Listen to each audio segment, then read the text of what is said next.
Bueno, recta final de este 2.5 Gasteiz, después de, bueno, esa tertulia más reflexiva que combativa o debativa, o de debate, vamos, sí que es verdad que ha sido más reflexiva, ¿no? Al final, bueno, cuando hablamos de cosas tan así, que a mí me parece que suelen ser, ¿no? Y de hecho son muy preocupantes, cuando preocupa a la ciudadanía y más en la situación económica en la que vivimos, pues, yo creo que el miramiento por los caudales públicos deberían tener, bueno, si me lo permiten, una vigilancia exquisita. No me sucede así siempre, pero eso es lo que hay.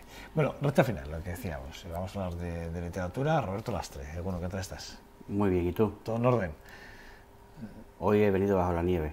Bajo nieves y un poco lastrado de salud. Y un poco bajo.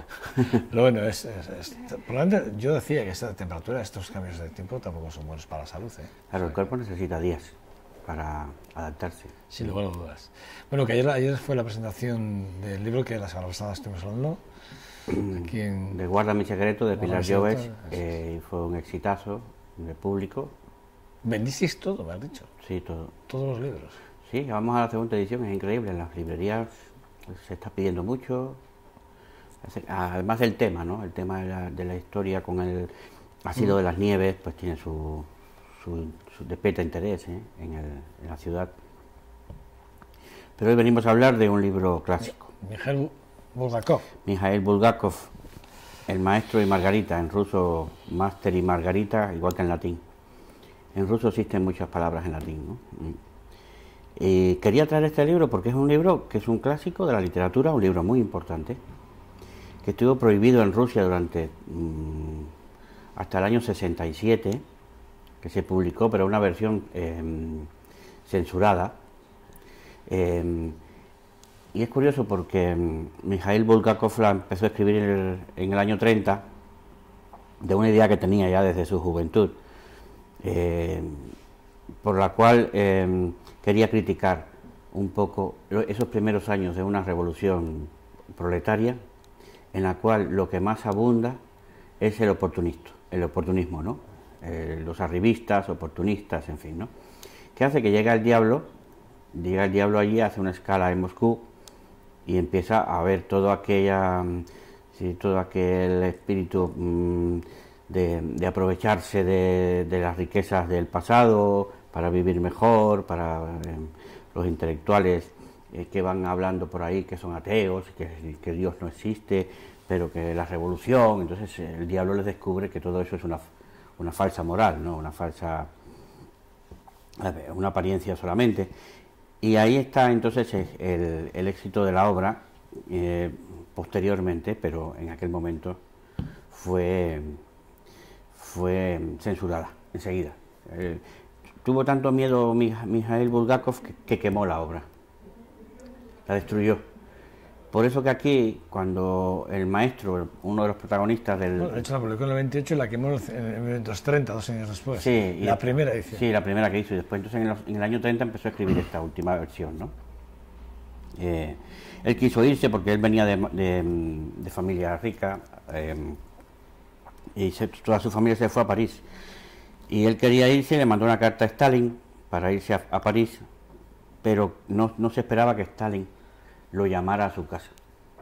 Y le llamó por teléfono a Stalin y le dijo: oye, ¿qué me está diciendo en una carta que te quieres ir? Y cogió tanto miedo Bulgakov que dijo: no, yo no quería decir eso, jefe, yo quería decir que los intelectuales no tenemos aquí oportunidades, que para, bueno, pues...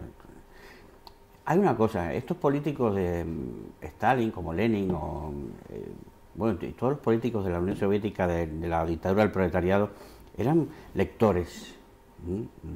Ahora habría que ver qué políticos leen lo que leen, ¿no? Pero en aquel momento toda esta gente leía mucho, porque una vez aquí hablamos de Doctor Zhivago, y entonces Stalin decía: no me toquéis al ángel. El autor de Doctor Zhivago era como un ángel, porque lo leían ellos, ¿no? Y entonces así aparece esta novela que en el año 76, 77 solamente se vendía en en reproducciones que se hacía la gente de una a otra, pero también empezaron a publicarla en ruso, pero para los extranjeros, para lo que le llamaban allí las vidrioscas, las tiendas en divisa, ¿no? Y entonces una vez que mi hermano pasó por allí, venía de Japón, hizo escala en Moscú, compró en ruso para regalárselo a un amigo el Máster y Margarita en ruso, ¿no?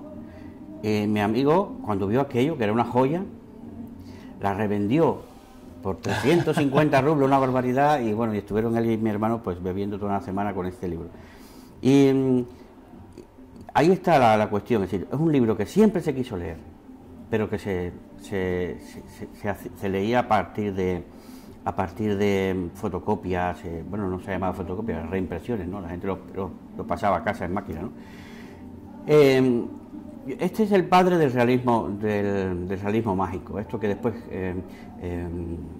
García Márquez lo patentó como algo. Aquí está todo esto, es decir, el diablo que llega allí con un séquito, con un gato que habla, con un bandido, con una mujer que con la mirada mata. En fin, hay una serie de cuestiones tan curiosas en esta novela que hacen que,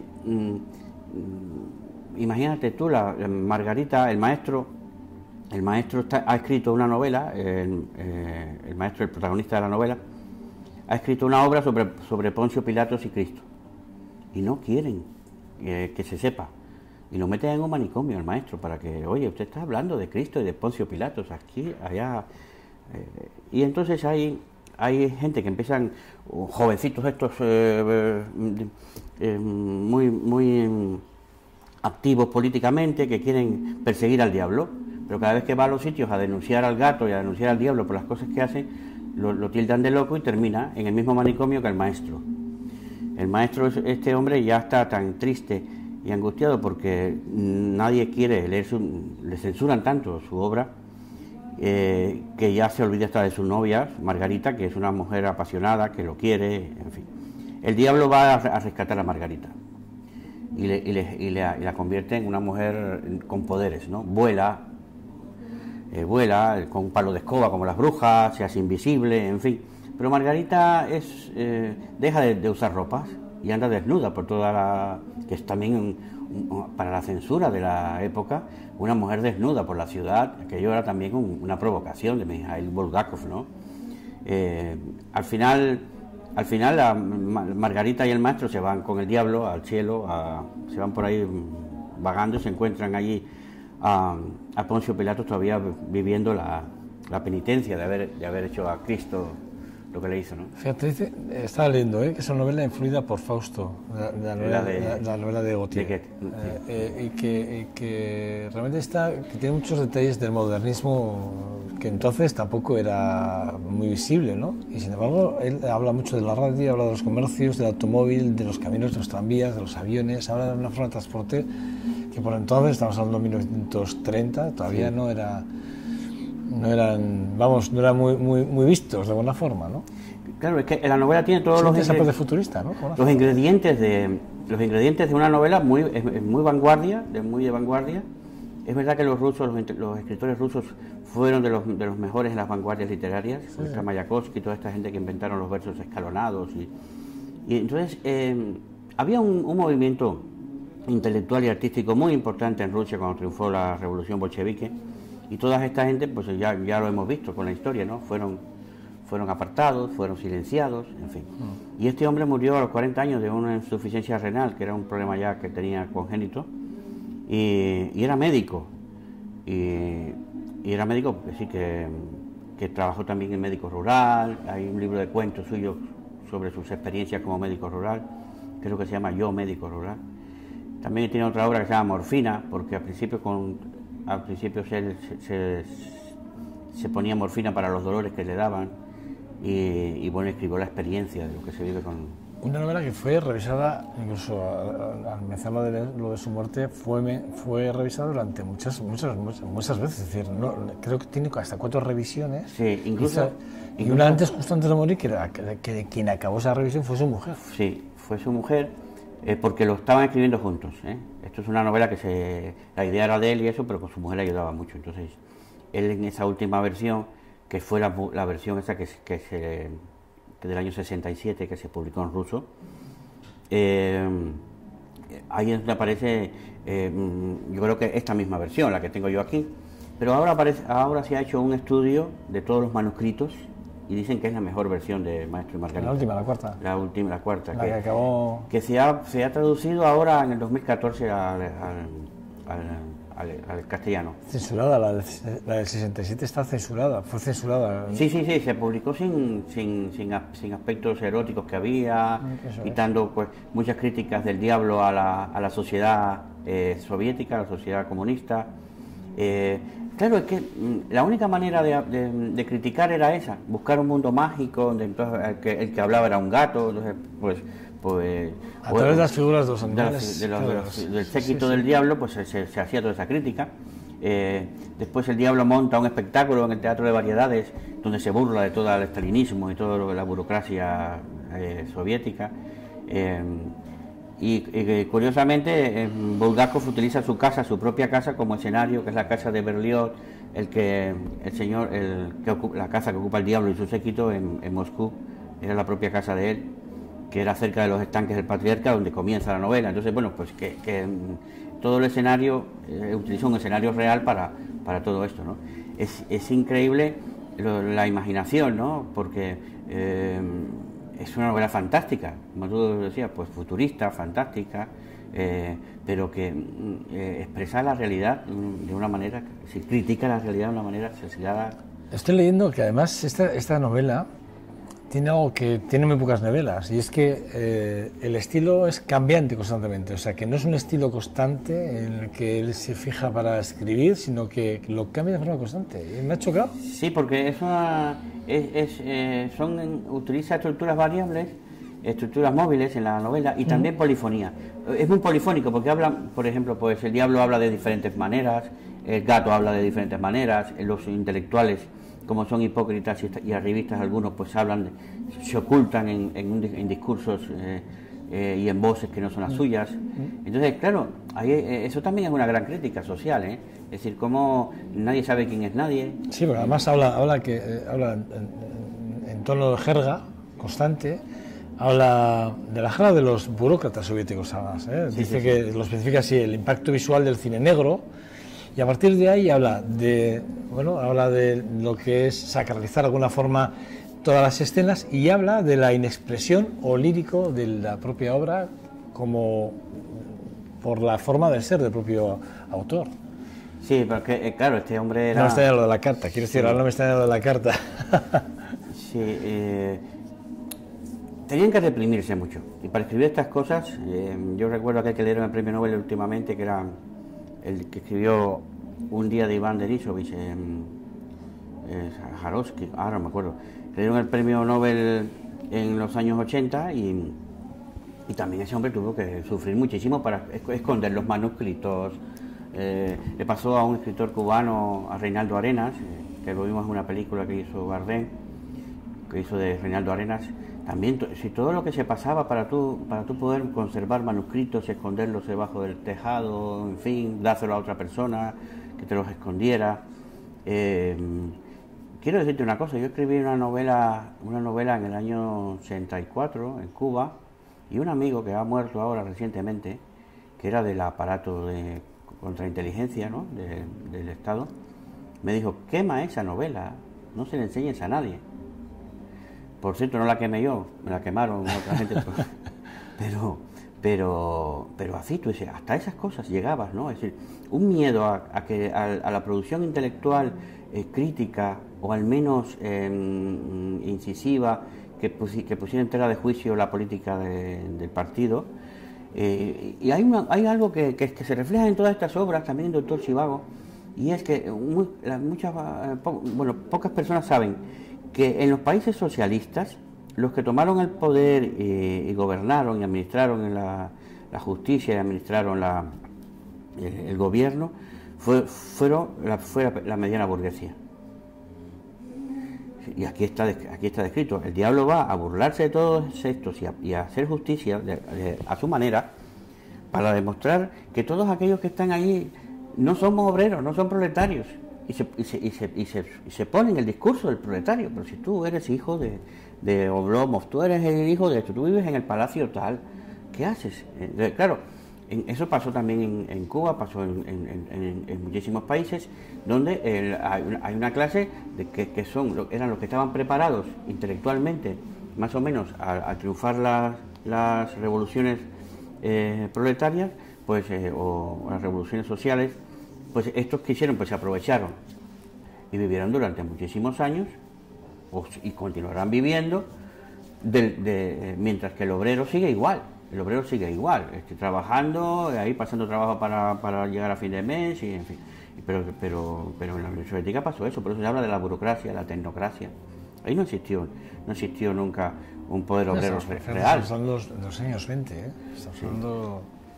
¿No? Y se nota por la forma de vida que tenían, por qué se fueron a vivir por qué a gobernar en los palacios de los zares, en vez de gobernar desde una casa normal, ¿no? Como cuando yo fui a Rusia, me llevaron a los lugares donde había estado Lenin viviendo, y digo, hombre, pues si Lenin ha estado viviendo en los palacios de los aristócratas rusos.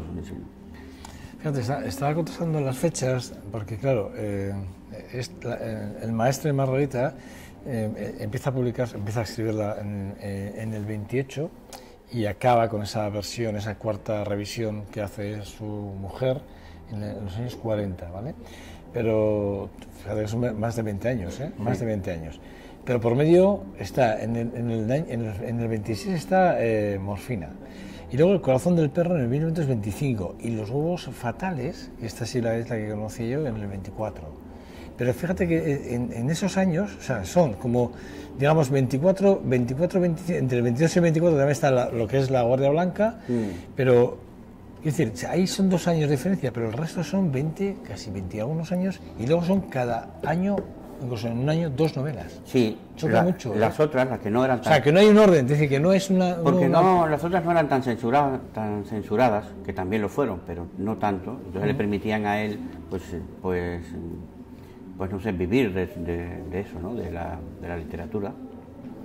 Stalin le dio un puesto, director de un teatro, cuando él quiso irse a París. Por lo tanto, todo lo que criticaba aquí también lo vivió él, porque el Estado lo apoyó, ¿no? Y vivía en una casa que es ahora museo en Moscú, una casa preciosa, un palacete, que esta gente, él critica la intelectualidad arribista, pero él estaba también manteniéndose, porque él era de la clase media y se mantuvo hasta que murió, con 48 años, muy joven. Pero vivió bien, ¿eh? Sí, vivió bien. Tenés un poco su vida y ves que no...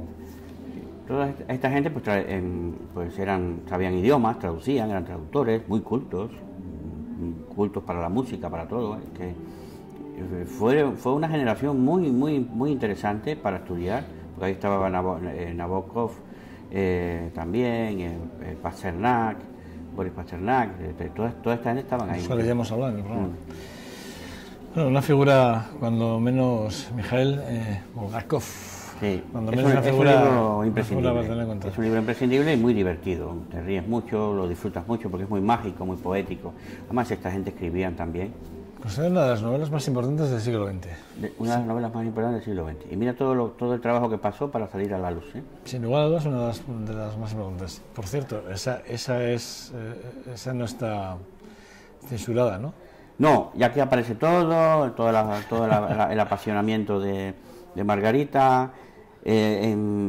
Fíjate, un amigo mío llevó al teatro un fragmento de esta novela, La noche de Walpurgis, de la noche esta de Viernes Santo, y entonces, claro, puso la actriz desnuda, porque en esa noche ella anda desnuda por Moscú, con el diablo y con el maestro.